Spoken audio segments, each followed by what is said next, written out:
população do mundo tem dinheiro, tem um tanto de dinheiro semelhante ao que 447 pessoas têm, os mais ricos, né? Sobre doenças, ele destaca que o nosso século tem sido atacado por várias doenças. São 40 milhões de pessoas infectadas com o HIV. Centenas estão sendo infectadas diariamente. Em Moçambique, vou falar daqui a pouco um pouquinho sobre Moçambique. O fator número 1 para o contágio é o estilete dos pais, e as crianças vão apontar o lápis da escola e elas se cortam com o estilete contaminado e adquirem o AIDS. Em Uganda, segundo o pastor Davi, aqui desse livro, ele diz que são 15 milhões de crianças na idade de 15 anos que já não têm o pai e a mãe, estão vendo em orfanatos que os pastores têm. O número de refugiados no mundo é enorme. Em 1975, havia somente 2,5 milhões em todo o mundo de refugiados. Pessoas que foram expatriadas, pessoas que vivem como os beduínos, faixa de Gaza, esquimós, ciganos, índios, e aí, talvez a coisa mais moderna, MST. Em 2007, o número já chegou a 12 milhões. A maioria desses refugiados são mulheres e crianças, 65% deles muçulmanos. Um missionário que sente o desejo de pregar para povos refugiados tem um desafio enorme, porque ele tem que perseguir esse povo. Não é como o pastor Fernando que está se preparando para ir para um lugar que não vai sair do campo. Os refugiados simplesmente saem do lugar, fogem. Onde é que estão os esquimós hoje? Estão há dias de caminhada no gelo. Vai lá pegar para eles, né? Mas algo que eu achei também interessante é que a igreja cristã, evangélica, mudou nos últimos 200 anos. A igreja, ele chama a igreja majoritária, ela está na América Latina e na África, então abaixo da América do Norte e da Europa. Se você pegar o mapa, joga para cima então Estados Unidos, Canadá e Europa, e o que tem para baixo então é ali onde está a maior massa da igreja. A massa da igreja está aqui: América Latina, África, Coreia, China, esses países que estão abaixo da Europa. Isso foi uma mudança extremamente radical. A igreja, até 1800, estava 99% acima dessa linha: Estados Unidos e Europa. 100 anos depois, 10% já estavam nessas faixas abaixo dessa linha. Em 2000, mais de 2/3 dos cristãos passaram a se concentrar na América Central, América do Sul, África, Índia e China. O centro gravitacional da igreja mudou drasticamente nos últimos 200 anos. As estimativas é que para as próximas décadas, séculos, a igreja tem uma cara muito hispânica, brasileira, africana. Será essa a cara da igreja? Aquelas gravuras, fotografias antigas do cristão europeu com a Bíblia debaixo do braço, americano, isso daí é coisa do passado. O cristão hoje é visto como um irmão lá nas favelas do Rio de Janeiro, lá no Mali, lá no Moçambique, lá no Gâmbia. É essa a figura do cristão hoje. A igreja mudou geograficamente, mas ela não mudou apenas geograficamente. A igreja também passou a ser mais perseguida Segundo os estudos de missões e missiologia, os cristãos estão sendo mais perseguidos hoje do que nos últimos 19 séculos juntos. Os martírios, a Inquisição, tudo aquilo não matou tanto cristão como tem matado hoje. Os países que mais perseguem os cristãos: Coreia do Norte, Vietnã, Cuba, Laos. No mundo islâmico, o Sudão, Arábia Saudita, Irã, Paquistão, Egito, Indonésia, Uzbequistão e Moçambique. A comunidade islâmica muçulmana compra crianças. Os pais que não têm condições de dar o básico, alimento para o filho, então recebe uma cesta de alimentos, e em troca disso ela entrega os seus filhos para serem criados em orfanatos islâmicos. Nesse aspecto quer dizer que elas compram a criança. Por sua vez, os muçulmanos vão educá-las dentro do regime mais severo do islamismo. Essa igreja que mudou de geografia, que mudou de território, que apesar disso está sendo mais perseguida, é também uma igreja, por sua vez, muito esotérica, mística. A igreja majoritária tem uma preocupação muito grande com os poderes que controlam o mundo espiritual. Sobretudo a igreja africana tem uma preocupação grande com esse mundo sobrenatural. Lembre-se que estamos falando de igreja na África, mas a igreja africana está muito associada, muito sincrética com as religiões dos antepassados. Isso faz com que esta igreja está crescendo, multiplicando, então ela acaba sendo uma igreja que não é do jeito que, quando a gente fala igreja aqui no Juazeiro do Norte.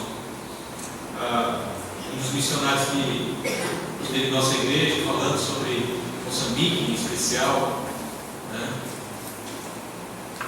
falou que existem vários tipos de pajé, mas não chega a ser aquele índio, aquele tribal, que chamam de régulo, e é uma pessoa que tem uma certa influência num bairro, numa família muito grande. E se um missionário chegar nessa pessoa e pregar para ele, ele se converter a Cristo, então todas aquelas pessoas que fazem parte da sua alçada ali vão se converter também, vão ser cristãos. E automaticamente o régulo passa a ser então pastor dessa igreja, desses irmãos novos convertidos aí comunitariamente. Imagina então que tipo de igreja é que nós estamos falando. A igreja majoritária é também a igreja que mais envia missionários. A gente fala de evangelizar a África, mas a igreja também lá está dizendo: vamos evangelizar o Brasil, vamos mandar missionários para a Etiópia, para a Vietnã, vamos mandar missionários para as Filipinas. Ou seja, ao mesmo tempo que estes países perseguidos, sofridos, se tornam um campo missionário para outros missionários, a igreja majoritária também é uma igreja missionária. E isso é uma coisa que mudou drasticamente no sentido da igreja como a gente conhecia até 50 anos atrás.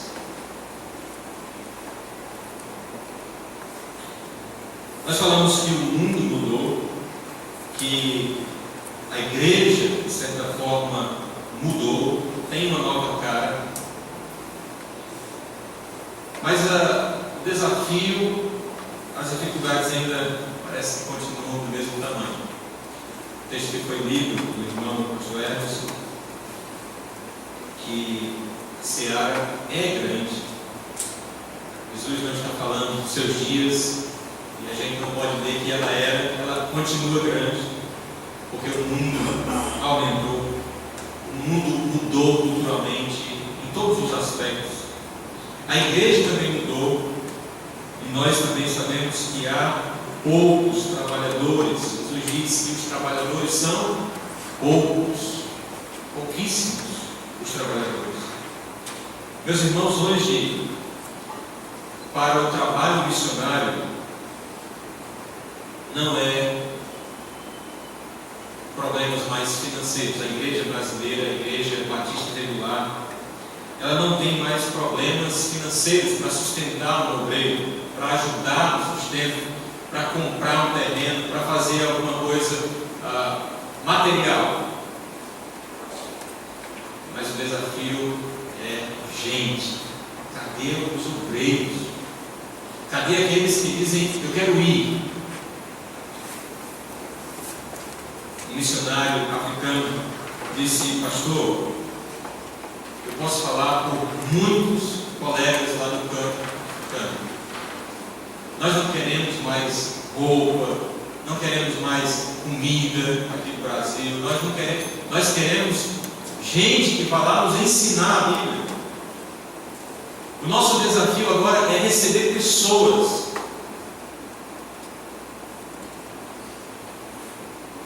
Poucos obreiros. Segundo os dados desse pesquisador, desse estudioso, ele diz que são necessários, irmãos, para atender a demanda do trabalho hoje, só para hoje, amanhã é outra coisa. Só para hoje é preciso 7.000 novos líderes para sustentar a obra da igreja crescente, da igreja majoritária.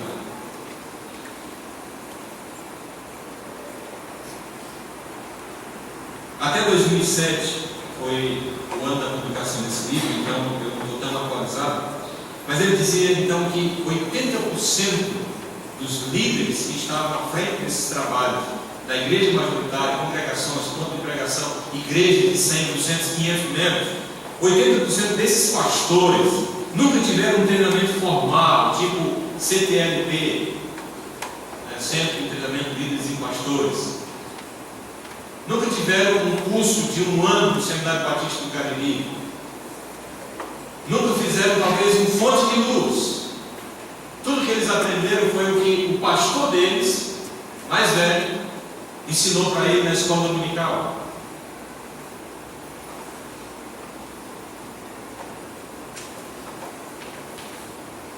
Todos os obreiros, pastores, líderes que estão nessas regiões carentes do Evangelho, reivindicam que o problema maior é este: falta treinamento de obreiros, falta pastores para ir ensiná-los.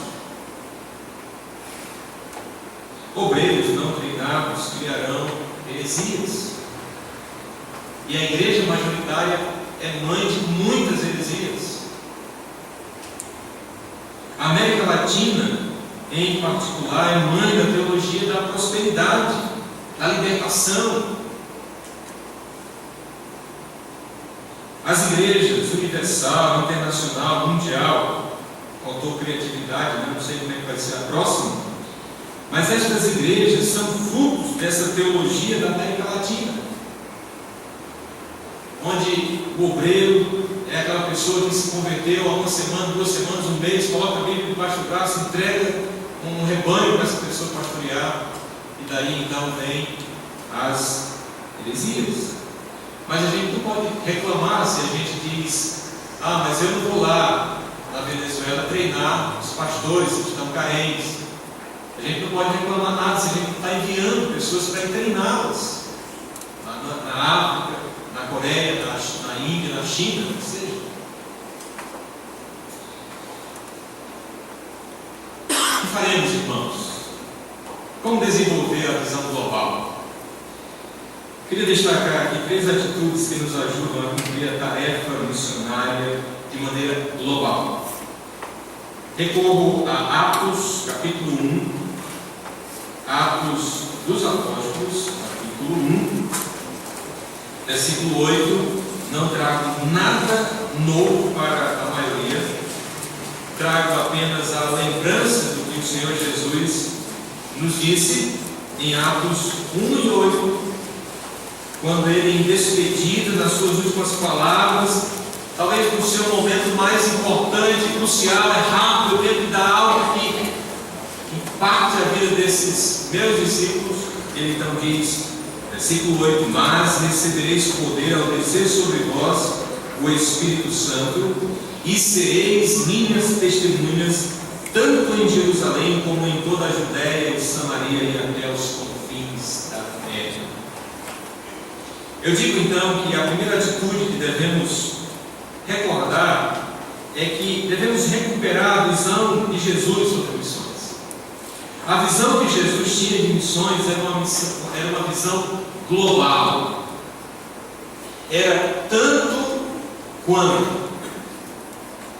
Ele primeiro diz que o Espírito desceria sobre a sua igreja, sobre os seus apóstolos, e com este poder do Espírito Santo eles teriam capacitação para serem testemunhas, onde, tanto em Jerusalém como em toda a Judéia, ou tanto em Jerusalém quanto em toda a Judéia, como em Samaria e até os confins da terra.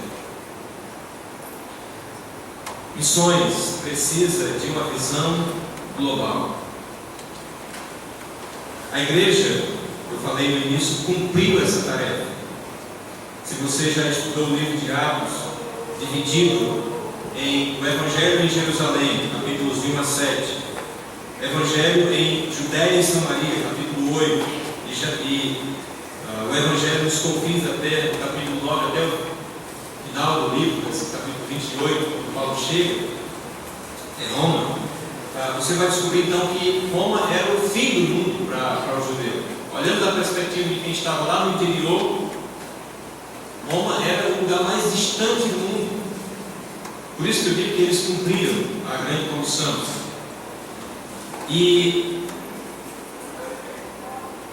eles nos deixam aqui, de certa forma, um modelo para como fazer missões.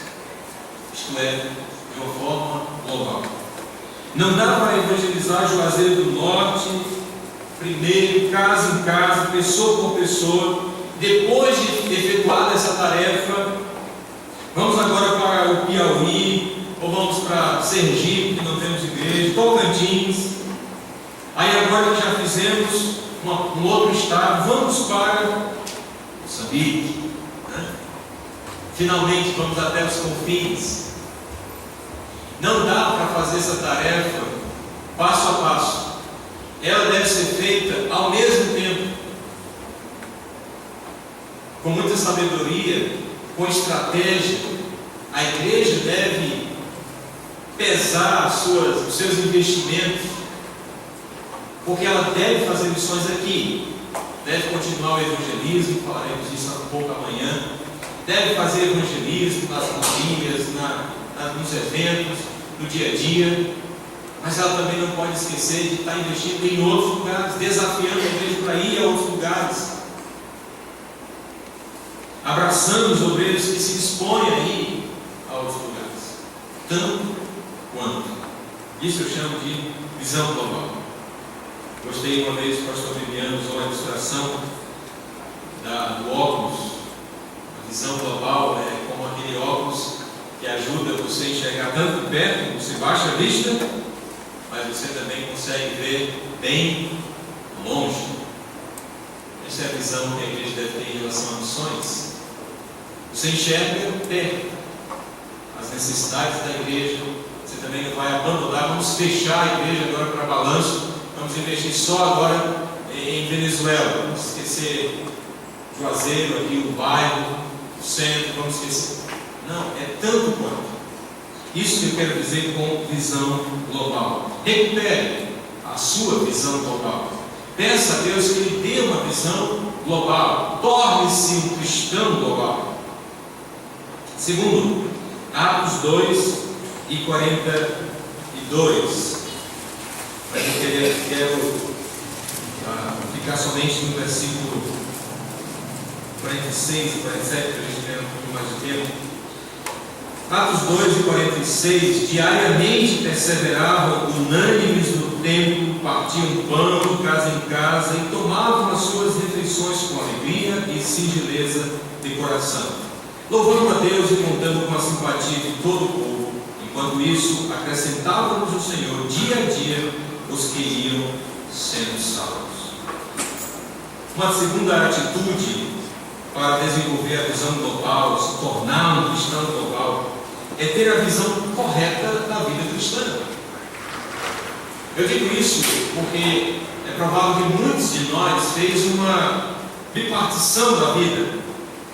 Ela separou a sua vida entre as coisas sagradas e as coisas seculares. Há cristãos que dizem assim: eu trabalho no secular, eu gosto desse ministério porque eu estou envolvido com alguma coisa da igreja, porque a minha vida toda é no secular. Se você está no secular, então você ainda não é crente. Quem está no secular é o mundo, quem vive no século é o mundo, é aqueles que não têm Cristo ainda. O cristão não tem vida secular. O cristão não tem divisão entre a minha vida privada, eu faço o que eu quiser. A minha vida lá pública, na igreja, no meu trabalho, tudo bem, eu tenho que me comportar de certa forma, mas a minha vida privada é outra coisa. O cristão não tem isso. O cristão é todo tempo. Ser crente não é algo que você entra pela porta e você então recebeu uma força para ser crente agora, naquele momento. Não é isso. Cada momento, cada etapa da sua vida, cada parte da sua vida, você é cristão. Você deve, de fato, conduzir a sua vida, as outras áreas da sua vida, baseada na crença que tem dentro de você. É isso que eu quero falar sobre a igreja primitiva, o modelo que ela nos deixa aqui. Era uma igreja muito fervorosa, muito amável. Tudo indica que foi uma igreja, até a perseguição, uma igreja que esteve muito junta. Comeram muito pão, tomaram muito vinho, tomaram sopa e gostavam de fazer isso. Dizem que todos os dias eles faziam isso, casa em casa. E a gente pode imaginar esta atitude desses irmãos chegando na casa de um irmão onde o pai não era crente ainda, onde a mãe, onde o filho não era crente.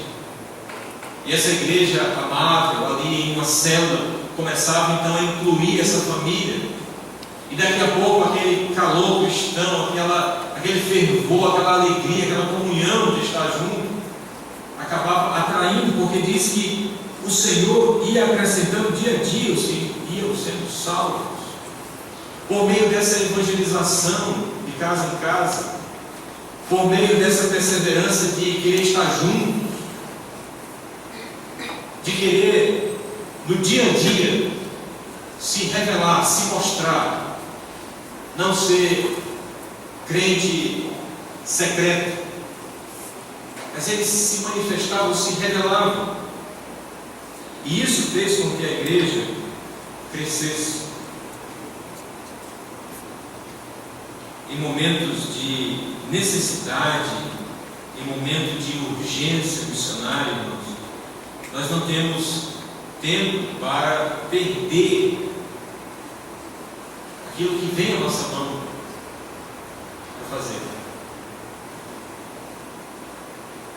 Estou pregando em Neemias, lá em nossa igreja.